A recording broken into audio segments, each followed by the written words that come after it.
Welcome students. आज अपन index ज्ञात करने की भारत औसत विधि में अन्य फॉर्मूले देखेंगे। यानी कि भारत औसत विधि भारित यानी वेटेज एवरेज के आधार पर अन्य मेथड से अन्य फॉर्मूले से अपन इंडेक्स कैसे ज्ञात कर सकते हैं। फर्स्ट है आपका लेस पेयर की मेथड विधि। इसमें अपन इंडेक्स कैसे ज्ञात कर सकते हैं आगे अपन फॉर्मूले में देखेंगे। दूसरा है आपका पासे की विधि। थर्ड है आपका ड्रॉफिस्ट या बाउले की विधि। चौथा है पीसर का आदर्श सूचकांक। पांचवा है आपका मार्शल एजवर्थ की विधि। सिक्स है आपका केली की विधि और सेवन है आपका वल्स की विधि। अब इंडेक्स ज्ञात करने की जो मेन मेथड है आपका लेस पेयर है, पासा हो गया, बाउले हो गया और पीसर हो गया। ये मेथड चार मेथड है आपके जो मोस्ट इम्पोर्टेंट है और इससे अपन इंडेक्स से निकाले जाते हैं। फर्स्ट है आपका लेस पेयर मेथड विधि। इसमें आधार वर्ष की मात्रा यानी Q0 को भार के रूप में प्रयोग किया जाता है।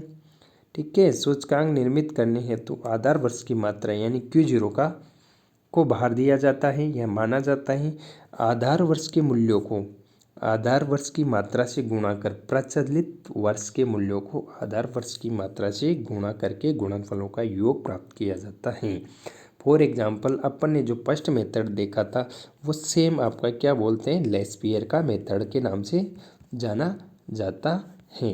जो कि आपको ये फॉर्मूला था आपका जो फर्स्ट में था यानी P1 multiply Q0 divided P0 Q0 multiply 100। यानी कि ये आपका एग्जाम्पल है आधार वर्ष की मात्राओं को भार और 2018 को आधार वर्ष मानते हुए 2019 के लिए भारित सूचकांक मूल्य ज्ञात करना है। ठीक है, तो 2018 आ गया, 2019 आ गया।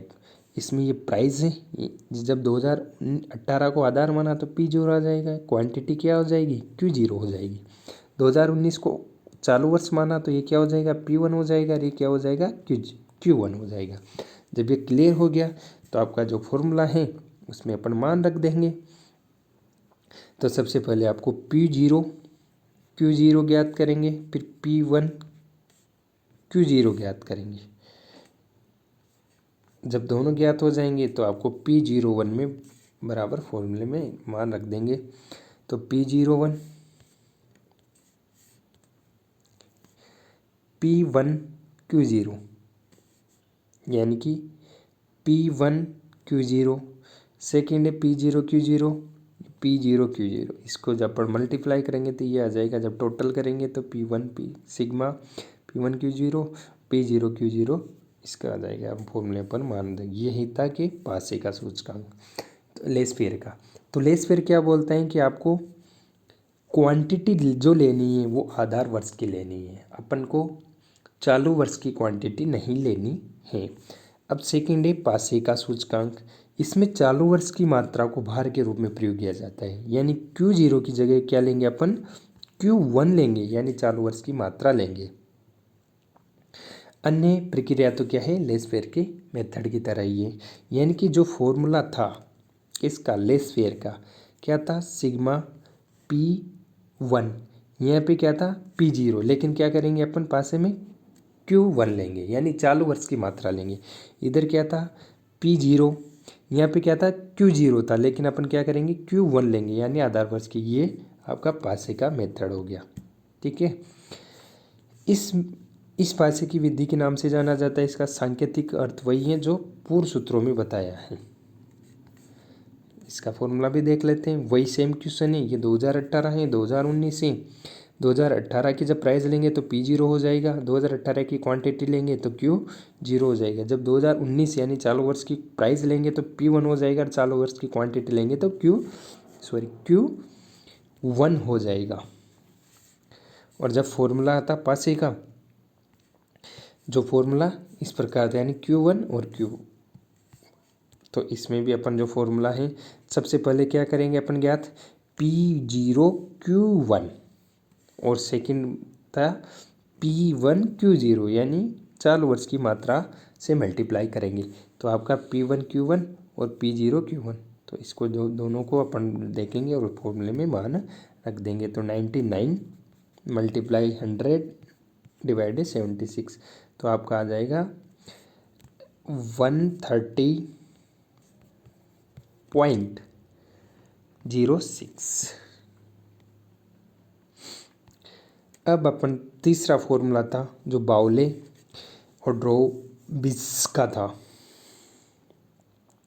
इस विधि के अंतर्गत सूचकांक निर्माण करने के लिए लेसफेयर विधि द्वारा ज्ञात सूचकांक और उपास्य सूचकांक के मध्य प्राप्त किया जाता है। यानी कि ये जो मेथड है बाउले का और ड्रोबिस का, तो इसमें क्या करेंगे, लेसफेयर प्लस पासेस को एवरेज निकाल लेंगे दोनों मेथड। अब इसमें एक तरह से आप में क्या था, लेसफेयर में क्या है, हमेशा Q0 यानी चालू वर्ष की मात्रा को आधार माना जाता था, और बाउले में क्या, पासे में क्या था, Q1 को आधार माना जाता था। इन दोनों को प्लस करके 2 का भाग देंगे, यानी इन दोनों का मिश्रण है यानी माध्य है। तो कौन सा हो गया, बाउले का मेथड हो गया। यानी कि जो पासे और लेसफेयर में आएगा उसको जो प्लस करके 2 से डिवाइड कर देंगे तो आपका बाउले का मेथड निकल जाएगा। अब पीसर का आदर्श सूचकांक क्या है कि भारित सूचकांकों के मध्य में पीसर का सूचकांक सर्वश्रेष्ठ माना जाता है, क्योंकि सूचकांक के निर्माण में दोनों ही मात्राओं अर्थात आधा वर्ष की मात्रा और प्रचलित वर्ष की मात्रा को क्रमशः भार दिया जाता है। और पीसर द्वारा प्रतिपादित सूत्र निम्न प्रकार है, यानी लेसफेयर प्लस फासेता। तो इसमें बाउले क्या बोलते हैं, 2 से डिवाइड कर दो, जबकि पीसर क्या बोलता है, उन दोनों को मल्टीप्लाई कर दो और उसमें क्या करो, आपका वर्गमूल निकाल लो। तो आपका जो जो इंडेक्स आएगा वो उसका मान सर्वश्रेष्ठ आएगा, और जो आपका इंडेक्स रहेगा वो सटीक रहेगा, उसके डाटा सही रहेंगे। यानी कि सीधी सी बात है, आपका बाउले में क्या था, एवरेज निकालते थे और इसमें वर्गमूल निकालते हैं जो भी कि मल्टीप्लाई करके। बाकी P1 Q1 और P0 Q0 आपका पहले जैसा ही निकलेगा। मार्शल क्या बोलता है, इस विधि के अंतर्गत भी दोनों ही प्रचलित आधार वर्ष के मूल्य मात्रा का समावेश किया जाता है। इस विधि के लिए प्रचलित वर्ष के सूचकांक निम्न सूत्र से ज्ञात किए जाते हैं। यानी इसमें भी वही फॉर्मूला है, आपका P1 Q1 और P0 Q0 निकाला जाएगा, लेकिन P0 और Q0 को प्लस करके P1 से मल्टीप्लाई कर देंगे और इधर भी Q0 को करके मल्टीप्लाई कर देंगे। यानी कि इस प्रकार भी फॉर्मूला लिख सकते हैं। P0 यानी कि ये फॉर्मूला कौन सा फॉर्मूला था, लेसफेयर का फॉर्मूला था। ये किसका फॉर्मूला था, पासे का फॉर्मूला था। ठीक है, तो इसमें दोनों को प्लस करके मल्टीप्लाई 100 करेंगे तो लगभग उससे मिलता जुलता है। तो आपके ये 3-4 मेथड हैं, यानी कि आपका जो मोस्ट इम्पोर्टेंट है लेसफेयर और पासा। इसमें चालू वर्ष यानी आधार वर्ष की मात्रा पर ध्यान दिया जाता है, और पासे में क्या दिया जाता है, चालू वर्ष की मात्रा पर ध्यान दिया जाता है। और बाउले का एवरेज निकाल दिया जाता है दोनों का, लेसफेयर प्लस पासे का। पीसर के सूचकांक में वर्गमूल निकाल दिया जाता है, मार्शल में प्लस कर दिया जाता है। तो ये आपका इंडेक्स ज्ञात करने के मेथड है, और इसी के साथ आपका इंडेक्स का चैप्टर समाप्त होता है। Thank you.